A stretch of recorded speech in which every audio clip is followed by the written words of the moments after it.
What if you're like beating someone up and actually hurting them enough that they have like physical damage? Is that unethical? So there are two different standards of ethics that exist in the community.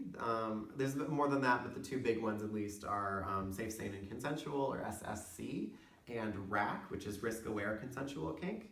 Something where you're doing fairly moderate to severe physical damage to a person's body is not considered ethical under safe, sane, and consensual, and is considered ethical under risk-aware consensual kink, so long as they knew in advance that that was the kind of thing that they were getting into. For the most part, people are trying to avoid injuries. There are at least some people that are into some forms of injury. So a good example of this might be somebody into decorative scarification. This is where a knife or a scalpel is used in order to cut somebody in a decorative way in order to leave a long-lasting scar.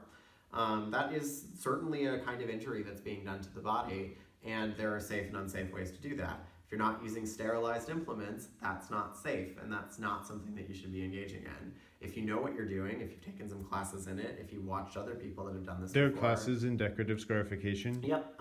So there are workshops that exist at a lot of kink conferences, and sometimes at sex stores. I don't know if I've seen one on decorative scarification at a sex store, but I have attended at least one at a kink conference where they're teaching people how to use a scalpel safely, how to do stitches safely in order to do decorative scarification on a partner. Likewise, things like... Is it ever just not a good idea? Like, is it ever just like it, like in theory, like you can do it, and if everything goes right, you can, I guess, properly like treat the wound and stuff, but like it just like there's a point where like you should just be like, I probably shouldn't be like doing these like amateur surgeries. So this is risk-aware consensual kink versus safe, sane, and consensual. So the safe, sane, consensual people would be like, no. The risk-aware consensual kink people would say, you better have a lot of medical training and a lot of stuff in advance and know what the hell you're doing if you're going to do that. But there is some level of risk awareness too, right? If you're agreeing to have this done to you, you should be aware that there are really severe risks potentially that go along with it.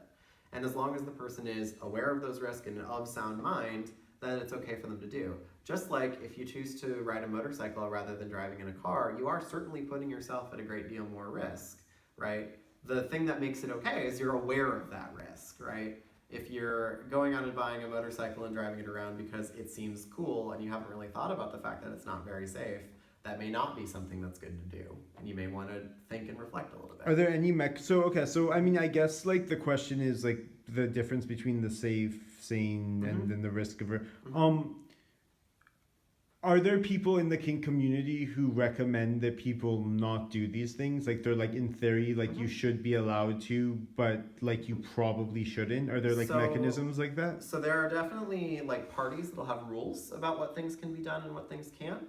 Some of those things just are very practical. So for example, there are some kinky people that will play with fire. So things like fire cupping, which is a traditional Chinese medical practice that they'll engage in, or using flash cotton, which is what like magicians use to produce fires really quickly. You put that on a person's body and then light it on fire, and it very quickly goes up in flames. So those are activities that people do in the kink community around fire. There are lots of parties that will say like no fire, period, because they're just worried about the potential risk of burning down the house.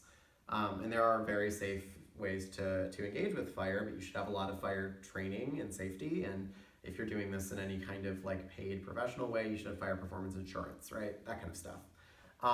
There are also people that would say like things like breath play that they might ban from a party and say that that's something that should never ever be done.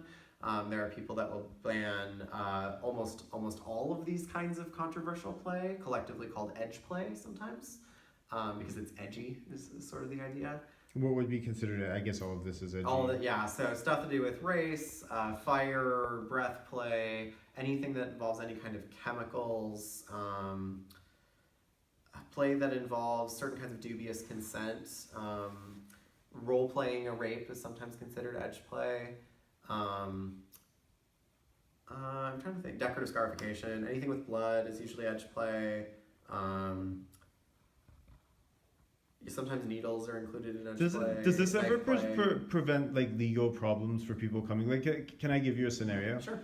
Okay, like let's say for example someone consented to be just like beaten and like fucked or like whatever to some extent, and then that consent was violated, but Mm-hmm. they already agreed to something that Mm-hmm. like a prosecutor would find very out of the norm or Mm-hmm. egregious, and then they're like, who would believe me that like I allowed him to do this to Mm-hmm. me, but this one extra thing he did So was now, yeah. So I'll just start because I think you might.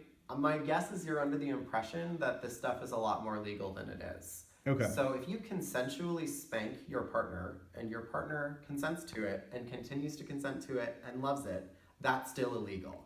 Under U.S. law, there is no territory that recognizes assault that recognizes consent as an affirmative defense for assault outside of the context of professional sporting events. There's a number of cases that have come up over the last 20 years or so that have attempted to test this. Nothing's hit the Supreme Court yet, but at least at the circuit court level, there's been no recognition that any kind of physically beating another person outside of professional sports is considered to be legal. And this comes up sometimes when you get an overzealous county prosecutor that wants to bring God back into the country or wants to prosecute a sexual minority group like kinky people, where, for example, in Attleboro, Massachusetts, they will invade a kink party that's taking place at a public dungeon and arrest a bunch of people. And there are likewise people in the UK, mostly gay men in this particular case, that were arrested because they were engaging in pretty severe forms of kinky edge play and were thrown in prison.